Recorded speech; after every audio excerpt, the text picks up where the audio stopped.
Hi there. I'm sure you've heard about AI, artificial intelligence, a lot lately, haven't you? ChatGPT, Google Bard now called Gemini, Twee, AI-generated art, you name it. Would you like to know more about it and how to use it in the classroom? If the answer is yes, keep watching. Hello and welcome to my YouTube channel, Learning Together with Robert. If this is your first time visiting me, thank you for being here. And if you're back, thank you very much for your response and support, because without you, this wouldn't make any sense. If you haven't subscribed, why not do it now and give us a like? I'm Robert Martinez, and I have been an English teacher since 1994 and a teacher educator and language assessment specialist for almost 20 years now. It's been an incredible journey, having lived and worked in 9 different countries. I'm a substitute and assessor, online moderator, and tutor on the IHCYLT course, teaching English to young learners and teenagers. And I enjoy being in the classroom, both face-to-face and online. If you want to know more about my professional background, experience, and qualifications, I've put a link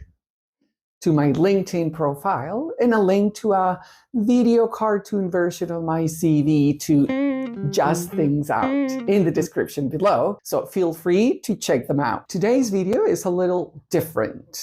If you're watching for the first time, just wait a little and you'll see what I'm talking about. If you're one of my peers on Nelly Deutsch's free online course, AI-generated activities for language learning, then here's what I learned on this fantastic course. As usual, if you have any comments or questions, leave them in the comments box. If you missed the previous videos, check the links at the end. If you want to share any tips or ideas, just put them in the comments below and maybe I'll include them in my next video. That'd be exciting. I'm really excited just at the thought that you would be sharing your ideas with me. Don't you think? Okay, here we go. I took Dr. Nelly Deutsch's 6-week online course, AI-generated activities for language learning, and I loved it. The course is divided into 6 weeks, and each week we were exposed to great input and carried out very practical tasks. I'll briefly walk you through these and what I have learned. In the pre-session orientation week, we went through a very useful set of familiarization activities to the course with navigation tasks, access to the syllabus, needs assessment, rapport setting activities for participants to get to know one another, how to save the digital badges we would get after completing work each week. And it was really cool. Here are mine. And we also had online meetings or recordings for you to watch if you couldn't attend. That was my case because of work. As an online teacher and trainer, I would say that it is a well-written course. I really enjoy the practical tasks, and I'm sure that you would if you did the course too. Although I was very familiar with Moodle, both as a student and trainer, I still got lots out of it. So that, as Dr. Joga Konga from elttraining.com said recently in her video about CPD, there's a link in the description, we never stop learning, and I couldn't agree more with her. In week 1, I was super excited as we introduce ourselves using AI, more specifically IDD, to show and tell others who we were. Here's mine. Hi everybody, I'm Robert Martinez and I was born in Colombia, went to school in the States and have lived abroad for over half my life in 9 different countries. I speak fluent Spanish and Italian, conversational French and some Portuguese, and I'm learning Basque, so I'm a language learner. Outside teaching, I like reading, watching movies, and traveling. How cool is that? And it's not very difficult either, so lots of wonderful opportunities for classroom use, don't you think? Share your ideas in the comments on how you would use it with your students. What age groups? I'll reply to your comments, and that way we can learn together from this, right? Where were we? Yes. We also reflected about the benefits and challenges of using AI. And my main takeaway is that AI can be a great assistant, but we need to be careful. I think that we do need to be careful. We need to take everything with a pinch of salt and read and check whatever AI helps us create. It's not a good idea just to print it off and then take it to the classroom. AI is learning and evolving, And that's great, but it is still biased, as the large language model, LLM, which is what the world have created, is drawing all the information from. Now, there is hope, and this is linked to the next big takeaway from this week, the importance of prompt engineering. Yes, I think that prompts are essential, and we can ensure our prompts include examples of diversity, equality, and inclusion, so that the LLM, do you remember what that stands for? Learns from them too and produces responses that are more representative of everyone in the world. Bear this in mind for the next part. Keep it there for just a second so that you see what I mean in a second. Now, that was really exciting and generated a lot of reflection, and it smoothly took us into week 2, my favorite part of the course, as we saw art and language learning. Dr. Doris Molero took us on a journey of worlds. Her presentation was called that way. And it was truly inspiring to see what she does and what we can do with AI in art in the classroom. I'm not a very arty person, and I thought, this might be a little bit boring, but definitely it wasn't. It's not just about art, as I thought initially, but visual literacy and the millions of possibilities it gives for language learning to enhance cognitive abilities and critical thinking. I've always used images in class because I love storytelling, you probably can tell, but this is the next step up.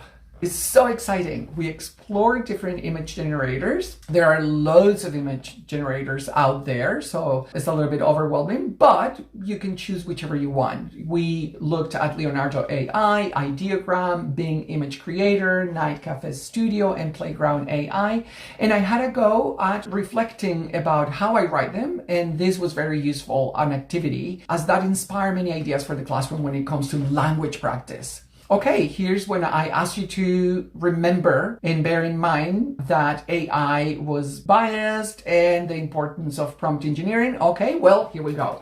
So prompt engineering and writing is really important because we can either perpetuate what the bias or contribute to the large language model's learning to ensure that it learns from a more diverse, equal, and inclusive environment if our prompts are DEI aligned. Here are some pictures that I created that week. I deliberately included in my prompt people with different ethnicities, cultures, and backgrounds, disability, for example, someone in a wheelchair or maybe with crutches. I'm supposed to be the teacher in the picture, so that's why there is a male teacher rather than a female teacher. But soon I realized, wait a minute, my own bias. Well, not really that I'm biased, but I was seeing myself in those pictures, and therefore I went and changed them so that these pictures would also represent female teachers, female leaders, female managers, and the real world we live in more accurately. And my reflection on the role AI can play in fostering visual literacy is that I believe that the fact that we can give agency to the students to become creators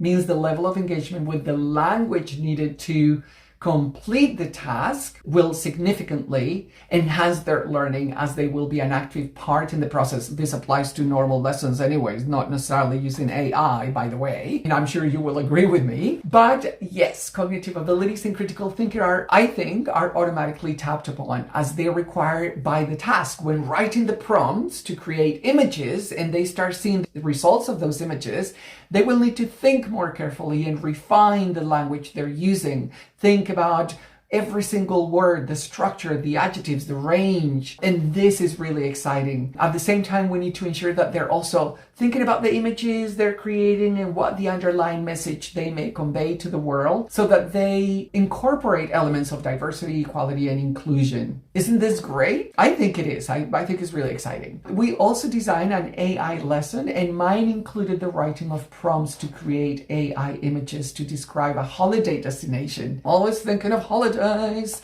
And here's the pictures I created with my model prompts to show the students before they wrote theirs. It was tons of fun, and above all, student-centered work where they were the ones using the language and being critical about it to see what the result was, and then trying again to see if their improved prompt helped. Now that set the ground for week 3, where we had AI-driven activities.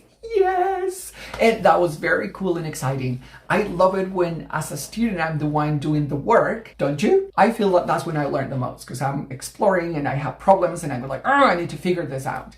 This week, we created different activities for the classroom using AI. In my case, I opted for using ChatGPT to create simple riddles, very exciting, for a group of 10, 11-year-olds that I had to cover, a class I had to cover, and wanted to revise vocabulary, and it was a hoot. However, AI like ChatGPT and Gemini can be used to create so much more. For example, any version of the classical hangman game or something less violent, word association games, word ladders, anything you want, or build stories which are lesson content related. I do it often and I love that. I love that because I can tailor my story so that students can relate more to it, because very often I find that stories in course books are very dry and irrelevant. You probably think the same. Okay, Robert, move on. Sorry, I just get really excited about the possibilities. Anyways, we also looked at the best practice for prompting, where Amani, our tutor for the week, made us think about the importance of so many elements. I'm making a video about writing prompts to show the things I've learned, but I'm making that video separately. Let me know in the comments if this is something you'd like to know more about, because I definitely think it's very interesting and worth making a video.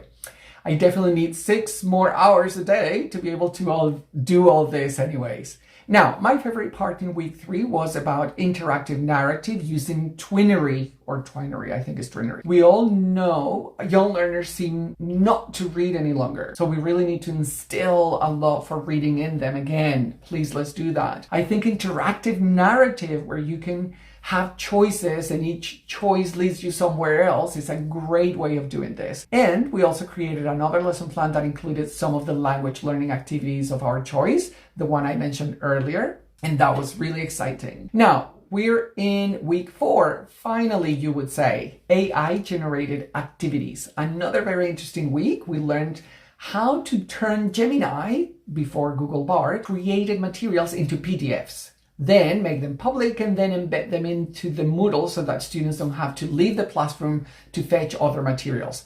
Now, very useful if you're using Moodle, but I think if you're using other platforms like D2L, Brightspace, and Learn World, this week was using Twee, Twee, check it out, to create a lesson based on the text from a YouTube video.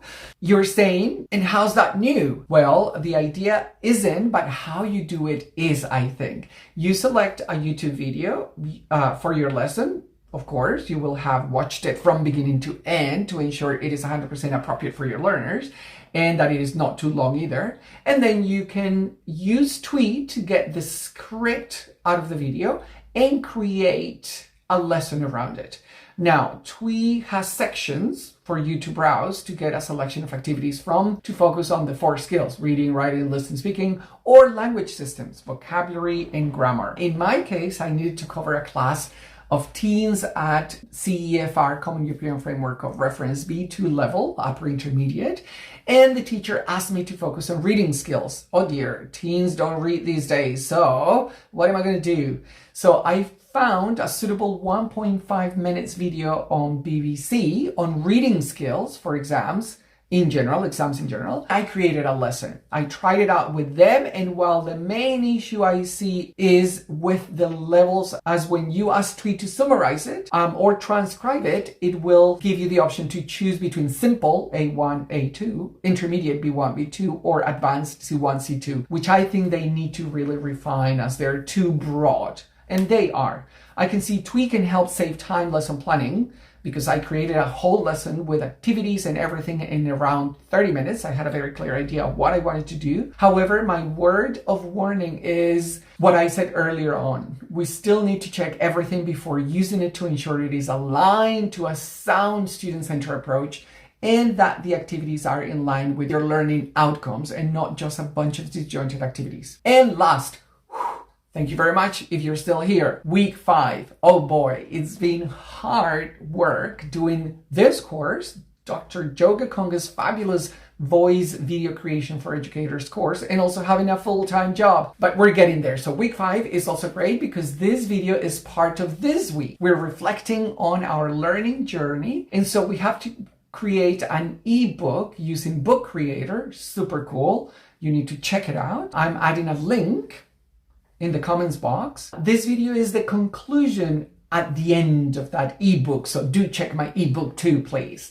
So this week we started by using ChatPDF Gear AI to create a summary of all our posts in the course and chatting to the PDF. That's right, chatting to the PDF. I'm not going crazy. It was a great activity because you can ask that AI to give you ideas, summarize it, do things, whatever you want. Then we moved to creating a video tour of our post and then sharing our work with our peers to showcase the process and the product. This is so important for our classrooms to focus on the process rather than just on the product. In short, both these courses are part of my continuing professional development, CPD. And as I've said many times to some of my peers, when they ask me, why are you doing another course? The more I learn, the more I realize I know very little. Okay? So this was a little longer than usual, but I think it was worth it. What do you think? Let me know in the comments box. If you think it was good,